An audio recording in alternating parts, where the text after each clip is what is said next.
Welcome, everyone, back to another edition of Let's Take 5, the podcast where we look at one of the greats of cinema and discuss their excellence and range. My name is Eric Martindale. I'm Austin Logan.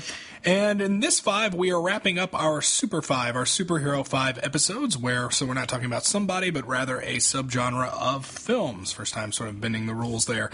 Previous films we covered on this 5 were Superman, Batman, The Dark Knight, Captain America Civil War, and today we are wrapping up with Logan. Logan is the film that came out, just a few months ago, starring, Logan, Wolverine, Hugh Jackman, synonymous with the character at this point, and also the Professor, Charles Xavier, played by Patrick Stewart.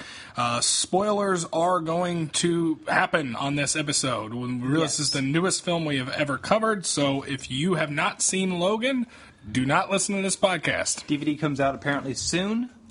Every episode of our show has spoilers in it, but since this one is literally a 2017 film, double warning. Mm-hmm. So the spoiler warning is out there, so I'll continue with the synopsis. Basically, this is a film about Logan, or Wolverine, existing post-mutants. The mutants are pretty much gone at this point. There's a new generation of young kids that he is charged with sort of protecting in this film, but we see an afterlife of the superhero in this film that we've never really seen shown before. He's a limo driver in Reno. He's down and out. He's getting older. He's aging. He's actually dying of a poison, essentially his metal, and his poison, the thing that gives him his claws. So we see him sort of dying. Professor Xavier's lost his mind at this film, and it really does you feel the finality of this film that exists throughout until an epic conclusion, which ends with the death of Wolverine. Previously in the movie, we also had the death of Xavier. So this is it. This serves as a into not just the Wolverine films, but I think for me, at the very least, someone who hasn't seen all the X-Men films, but I saw X-Men 1, 2, and 3, and First Class, this serves as a fitting conclusion to the end of the X-Men series for me, and I guess what else need to be said after that? I mean, you saw it more recently, and we haven't even really talked about it yet. We're kind of saying this is episode 55, the first time I haven't seen a film before the 5 was announced, which is fun. I want it to happen some more often. This is really...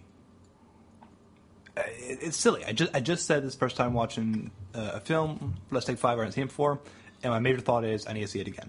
so obviously for this podcast, I need that second or third or fourth viewing because I was really liking the whole movie. There was never a point when I was disliking the film, but I was always liking it on a certain level. With a just very small whisper of cynicism, because when I saw Charles Xavier die, I couldn't help but think of when I saw him die in X-Men The Last Stand, literally the same actor and character, and come back to life in X-Men The Last Stand. It's a comic movie, and that's the genre, and that's good, and this film says that it shouldn't be just a genre staple. Which is better. Yes, so it is, even when Wolverine dies at the end and they bury him and they have the truly most great cinematic visual of Laura taking his cross and making it an X, which we'll get into later, I still kept watching going, are you going to fuck it up? Are you going to have his hand come out of the ground? Are you going to have this you have to really end the credits and show me his exit contract for me to fully believe. So you needed him, knowing the fact that this is definitively his last movie, and the fact that Wolverine is dead at the end of this film, and so is Professor Xavier. Yeah. You needed to know. I feel like knowing that going into it actually helps you enjoy the movie, right? Because that way they're not going to fuck it up. Well, I think even if you told me, I wouldn't believe you. I need to see it myself, and now I look forward to seeing it again because I really liked it the first time, and it's only going to like it even more second time because. They said it's the final Bourne film, and there's Bourne frozen in the water. Then he swims away. He's fine. Yeah. They made another one. But that's how it works. Things don't actually end. And to watch this, all superhero films have been about kind of protecting the world and making it better for tomorrow. So they're all essentially about. These are heroes who have put it upon themselves to try and do this. And what made the X-Men such interesting characters is that unlike Superman, Batman, all the Marvel characters, these are people who are genetically born this way, and they never had time to accept the call to action, because the moment they're born, people hate them. People want to kill them. Well, they're born differently. Exactly, Superman was born that way, but everyone on his planet presumably could fly on Earth, I guess. Sure. And he arrived, then he made his choice to do this, and then villains started appearing. Mm-hmm. These are people who never asked to be heroes. They just now have to do these things, often to survive. And then some go beyond that and become more like X-Men. But the idea that this film is called Logan, not Wolverine, is just kind of going back to the idea that this is a man who was forced into this treatment to make him this even more violent monster. This treatment that we now learn will kill him. Yeah. Poison him. Sure. Made him wanted.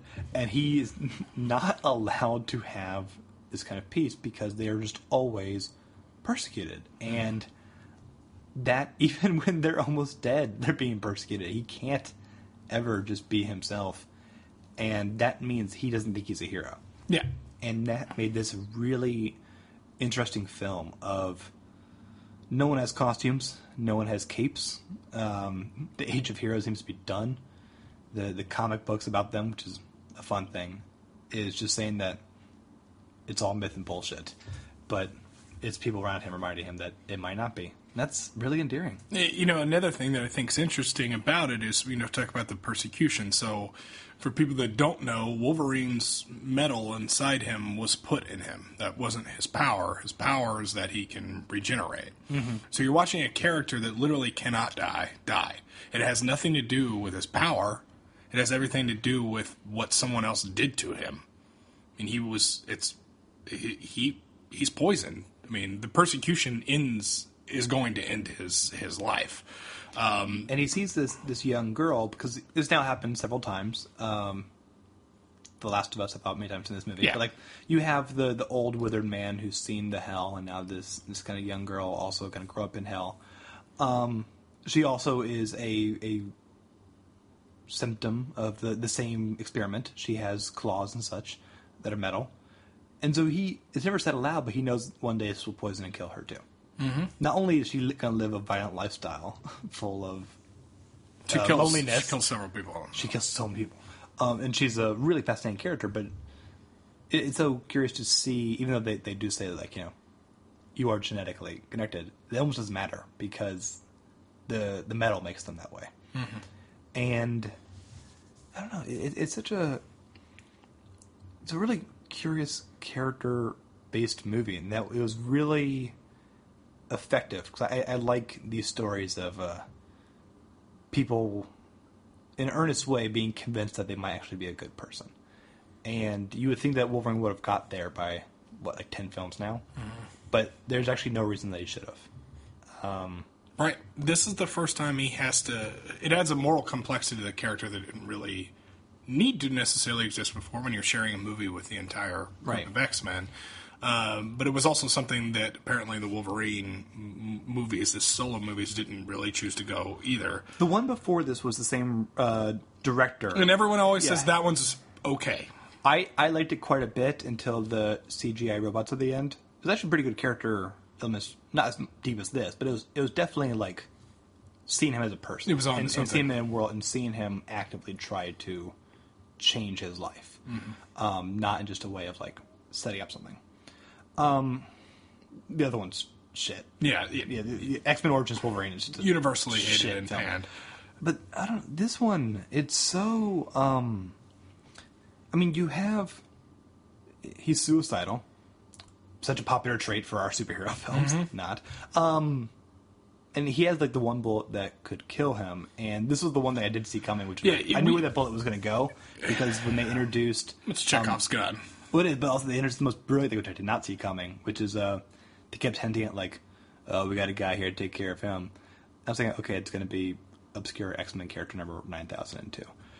No, it's super young version of Hugh Jackman Wolverine, and that's amazing because that guy is everything that Logan isn't. Logan is now this complex character who has different kind of attachments to people, and this is the version that they wanted him to be. This soulless monster who's going to tear through everyone. It was a great villain to add, and it was young. It was young Hugh Jackman, so it was great to see. Good, yeah, it looked good. It was really good to see that, and obviously stayed in incredible shape. Hugh Jackman, the young guy, is the guy that kills the young version of Wolverine, kills Charles Xavier, and that's big too. But I think, it's what you said. I mean, there's what works so well with this film is the movie's called Logan, in that they added complexity to the character that doesn't need to exist. It doesn't need to exist when you're sharing a cast with a bunch of other peoples. But also, what it also did was it had a Watchmen feel to it in a way where this is a guy that is retired as a superhero or an X-Men, looking at a universe. So you have an observation from someone on the outside in looking at a world where superheroes exist. Yeah. I mean, he's literally reading X-Men comics. Yeah. Which I thought that just fascinated me. That meta sort of storytelling always seems to work with me. But also it dabbled in other subgenres too. I mean, or genres in general. It has a Western vibe to it. Yeah. They watch Shane. Yeah, it seems low budget in a good way. It doesn't add all the bells and whistles that exist in most superhero movies. It has more in common with the Coen Brothers' True Grit or a Breaking Bad episode than it has with an Avengers movie or something like that. X-Men Apocalypse, which came out last year. They're not at all the same. It seemed like it was effectively. It seemed like a world moving on.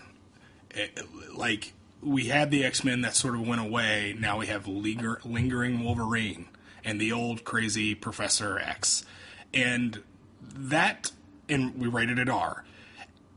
And that type of world, especially with a character that's familiar, so it's not like Watchmen. I know Wolverine. I know what he's capable of. I know what he's done. Seeing him drive a limo, like, it's amazing how fascinating that type of thing can be.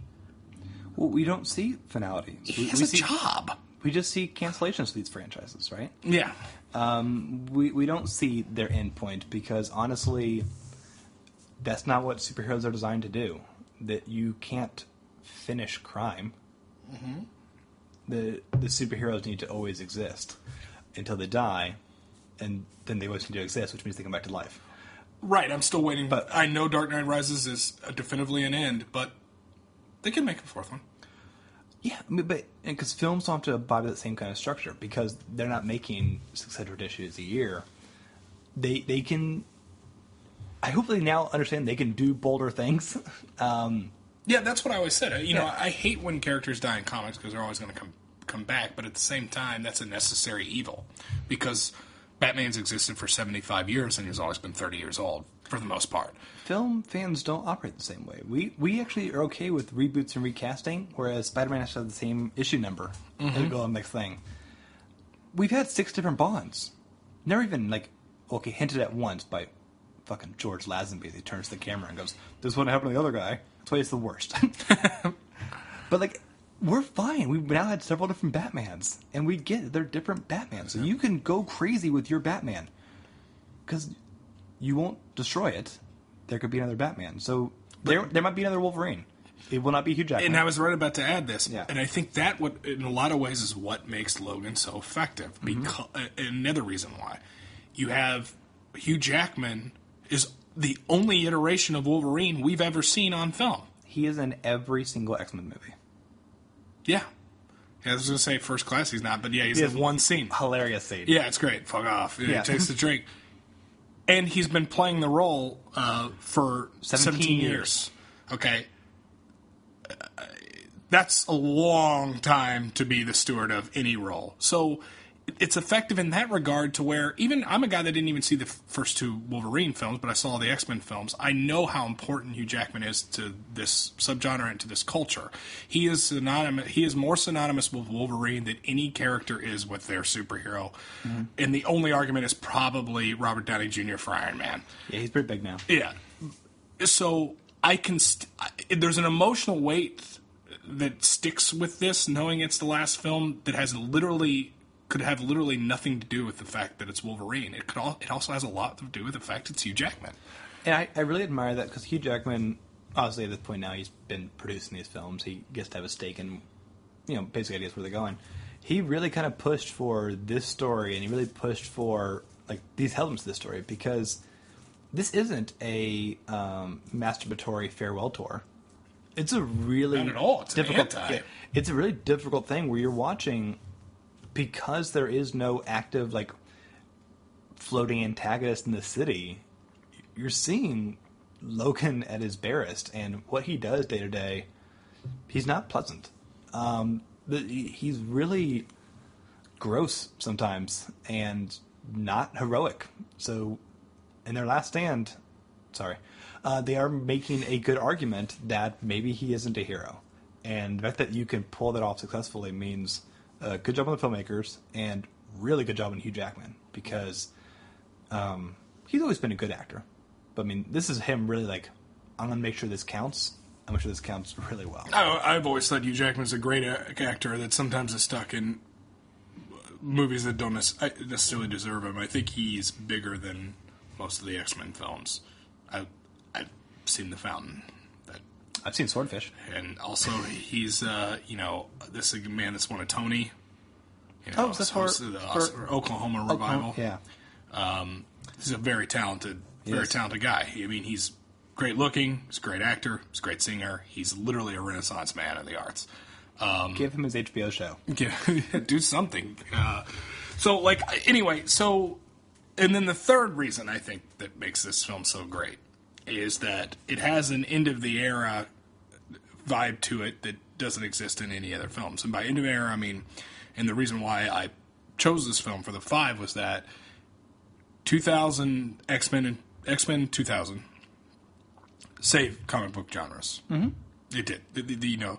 After Batman and Robin, it was a subgenre that was essentially dead. I don't even know if it would even count as a subgenre to that point. I think almost X-Men was probably the movie that solidified that as... Yeah, I mean, like, it was there were Batman films, and then there were small films that some people saw, almost no one did. But X-Men, for whatever reason, everyone saw it. Yeah, everyone saw it. I don't even like that movie all that much, but... I have not seen it in many years, but I thought it was fun. Yeah, I mean, but I saw it, and I mean, like, Ian McKellen is synonymous with Gandalf, more so, but I remember seeing Lord of the Rings and going, oh, it's Magneto playing Gandalf. That's interesting.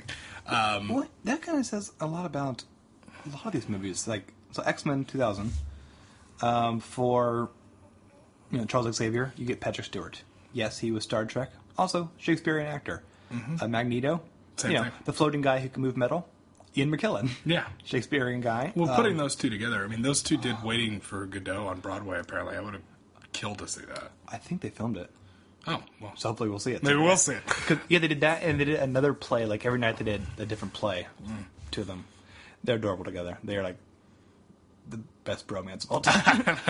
But these nice... I mean, the others from the cast are, like, good, but, like, you watch Patrick Stewart in this movie, and first off, it's unlike we've ever seen Xavier in any of the films, by far. I mean, the guy is... This is what happens when Charles you Xavier have says the most powerful mind in the mythology, and you have dementia. That's fucked up. Mm-hmm. And Patrick Stewart plays it so brilliantly. I mean, this is a guy who's still making bold acting choices. Yeah, no, it's all the focus does go to Logan, but at the same time, it's Xavier's last movie too. So we're talking about the two most popular X-Men, certainly the two most famous. Oh, sure. And this is, I mean, that's to end those characters in a movie. That's not like to actually say that and make a statement. We're going to make our movie, and this is what it's going to be, and comic book rules be damned. To go there, and we're going to make it this way, and it's going to feel like it's a $20 million budget. We're gonna have long shots of Wolverine driving a beat up pickup truck, and going to. There are very few city shots in this film. You think of the Avengers, these huge wides of cities like getting blown up and destroyed. The most dramatic fight happens on a farm in this film. Yeah. Which was the scene where everything elevated to me. Like, I was like, this is a good film. Then the scene at the farm happens. They kill the boy that lives there, and I go, oh, shit. They're using the rated R rating. This is not just a gimmick. This is a rated R film. Also, this is really a Western, because How often does the cowboy stroll into the random house and murder everyone in there? I mean, I was like, wow, they're going here. Well, I mean, it's a gimmick that, like... I was uncomfortable during that part. I held my breath through that whole thing. Yeah. It was like everything awful that I've ever wanted to happen. Like, it was so good. It was so good. It's you mentioned gimmick, I might be R-rated. It's a gimmick that will, supposed to be, only financially hurt you. Can you think of any franchises that raised the rating as it went along? Like, I think at one point when Pixar Star Wars went from PG to PG-13. Did it? Yeah, I guess so. But I don't think they're all PG-13. I think, oddly, just Sith. Episode 3. Yeah. Revenge of the Sith. At one point, Pixar went to PG, and some parents cared, but also, like, come on. They're the same.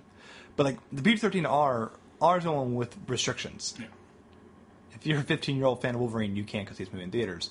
But of course you can. But hypothetically... There are ways. Yeah, there are ways. But that's crazy because also, I mean, everyone makes a PG-13 film because that means everyone can see it. It makes enough money. This one, you are saying we are agreeing we will probably lose money to make this film. And that's not what you see in Hollywood now. You just don't. And those type of risk and what they decided to do, it just... This movie impressed me so much. Like, it's just such an impressive film. And I always speak in platitudes on here. But it's my second favorite comic book film. I have The Dark Knight, then Logan. I will buy this movie when it comes out. And I think it's an important film. I think it's an important comic book film. I really do. I wish more films were like this than more like Avengers. And I like those films. Well, it's funny is because last year's X-Men Apocalypse, which I stupidly watched in preparation for Logan, because I realized I've missed one. It's horrible. It's just begin to end horrible. Don't know why. Took up Bryan Singer. Good cast. Horrible. Begin to end. I go, what do I care about X-Men films right now? Then I see Legion on FX. That is, if Logan was X-Men as a Western, Legion is X-Men as madness. Twin Peaks-ish madness. And that's, I go, oh wait. You have a universe of 7,000 different kind of mutants. Use that to your advantage. And I think we're now seeing some filmmakers start to do that. And I hope James Mangold doesn't really leave the genre too far. I mean, I know he's only done this and The Wolverine with superhero films. He made 310 Yuma, so they're good films out there. But we need people who have like a new pitch besides they wear the costume and they fight the guy in the city, because it makes it better. Yeah, no, it definitely does. Like, I think thematically speaking, Batman Begins tried to do new things. It's like, okay, we're going to talk about escalation and fear and that sort of stuff. And it brought stuff new to the table, made you think more. This brought the whole idea of like a multi-layer, like, okay, people call The Dark Knight a crime thriller, or at least you hear that. Mm-hmm. And this movie but this was like, oh, this is a Western too. Oh, this is dramatic.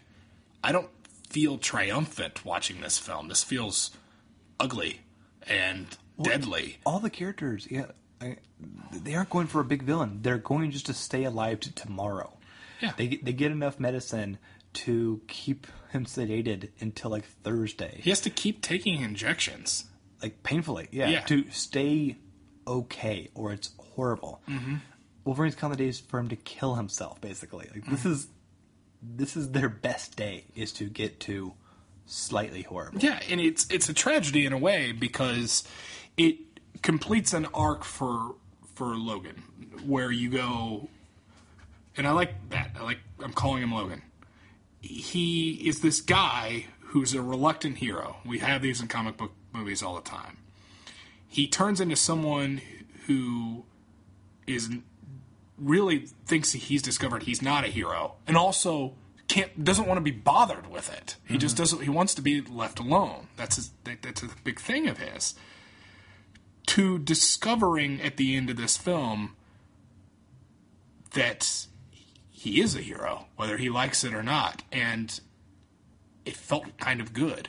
Oh, it was incredible. I mean, like, once I saw It was his first, like, selfless, like, heroic moment that he's ever had. I'm going to save these kids' lives, and I'm going to die for this. Yeah. And the tragedy is that he does. Because my only, like, first thought, and I've now, like, okay at this, I was always kind of bummed that he wasn't the one who used the bullet on younger Hugh Jackman. Because I wanted him to be the one to sacrifice that bullet. Yeah, the final, right. But ultimately, he still made that sacrifice in a big way. And, and she's the one being, like, not the one being rescued, but she's the one who's going to be fine tomorrow as well. Like, she's able to recognize who to fight for. Yeah. She's a great character. We're talking about X-23, I think. X-23, yeah, or Laura, yeah. There's one performance, though, doesn't tie into anything we're saying thematically, that I just really adored, because it is a totally normal performance of, like, oh, he's the government goon who makes speeches about intimidation. And yet, for some reason, Boyd Holbrook, who I've never seen before, was the greatest lackey villain. I thought so too. Ever. I thought it's interesting you said that. Stole We haven't the talked show. about it. I thought he was like a really good villain too. There's nothing new on page about him. No, but he's great. He has like a weird confidence to him that you wouldn't expect. I thought it was a very good performance too. Yeah, I think he saved like every little speech he would have done would have been like overdone everyone else. But damn it, I enjoy that he kept surviving. Yeah. And all the explosions. Yeah. Because he was great. He was really good. And there's some times where he kind of goes toe-to-toe with Wolverine in ways where, you know, he wins an argument, rather, because he can't beat him on strength. No. But it's fascinating to watch. And in a movie where, a lesser Wolverine movie, he would have just cut him to pieces and that would have been the end of it. But this movie marinates in ways that the other superhero movies don't. And don't worry, he definitely cuts people into pieces. He does. And if I had one scene I didn't like, it would be the first scene of the film. He's getting carjacked, or they're taking his tires off, and he just murders the guys. I was looking, because it was a prologue to set you up with the violence. Sure. And that's exactly what it was. It was like, okay, we're rated R now, folks. And that was, for the same reason you're saying you're okay with it, the same reason I almost didn't like it. It's still fun to watch and everything. It definitely happens in Westerns all the time, where, okay, I'm going to walk in here and there's a big shootout and the hero kills everybody. And it wasn't his fault. They started this. But part of me went like, he just killed 7 people on the side of the road in America. That just happened. There was a massacre there. And it was acknowledged a bit. I'm not done, but because thankfully there isn't a police subplot in this movie. Yeah, and that would have been terrible. But I think what surprised me more than the violence in that scene was seeing him wince so much when the claws came out, which I've never seen before. And also see him pretty much almost lose the entire fight all the time. In fact, like, it ends because he gets shot in the chest, and they kind of leave. So that was the movie's thing. The movies had acknowledged that it hurts when it comes out. Oh, but not like he didn't go like that level of like. I agree with you. I just, for anyone out there sure. Screaming, "What are you talking about?" He says. So this thing's fine. It was just one thing that I thought of when I was there. But other than that, this is a 4-star movie to me. I thought it was fantastic. It's one of the best action movies. Action as a genre, superhero subgenre, Western, whatever you want to call it. One of the better movies I've seen in theaters in a while. I really, really, really enjoyed this film. I'm looking forward to revisiting. And I do want to try out the super gimmicky thing of seeing it in its black and white. Yeah. Put it back to theaters one day, but be on the DVD. Actually, that makes a good double feature. Black and white Mad Max, black and white Logan. And it's like the masturbatory, like, masculine. Then you cut on, things to pieces. Black and white The Mist and go, well, this doesn't fit. Alrighty. I think it's time to wrap it up now. Yeah, sure. Let's wrap it up. So we'll be back next Wednesday with our wrap-up of the superhero films, and we're going to have on 2 guests, which will make for a really fun discussion about all the characters and all the films. It's going to be a bit long, but I think you're going to really like it. I'm assuming. The future. So. But anywho, until then, you can leave a comment for us at thearttomorrow.com about Logan or any films that we've covered. While you're there, you can also check out the Immortals podcast, where friends and I, we review the 1001 movies, albums, food, songs, children's books, and TV shows you must consume before you die. And boy, oh boy, we got a popular one for you yesterday. We reviewed Blade Runner and Lost. Man. So, as of right now, we haven't recorded it, but I assume it's 3 hours long. That's going to be your most downloaded episode. Let's find out. Because I have some thoughts on Lost. They're all great, except for a few. Adam Stardom's taking a break, but there should be a bonus episode soon, and then they'll be back next month with their War Games. So until then, check out their reviews of, not reviews at all, actually, but their insight into the past episodes of movies. Where can we find you? Constant Diversion, YouTube. Check me out. All right, so we will catch you all next Wednesday, where we will talk superhero films all across the gambit and announce our next 5. Until then, I'm Austin Luker. I'm Eric Martindale. Bye, everyone. Bye-bye. Laura's better than 11.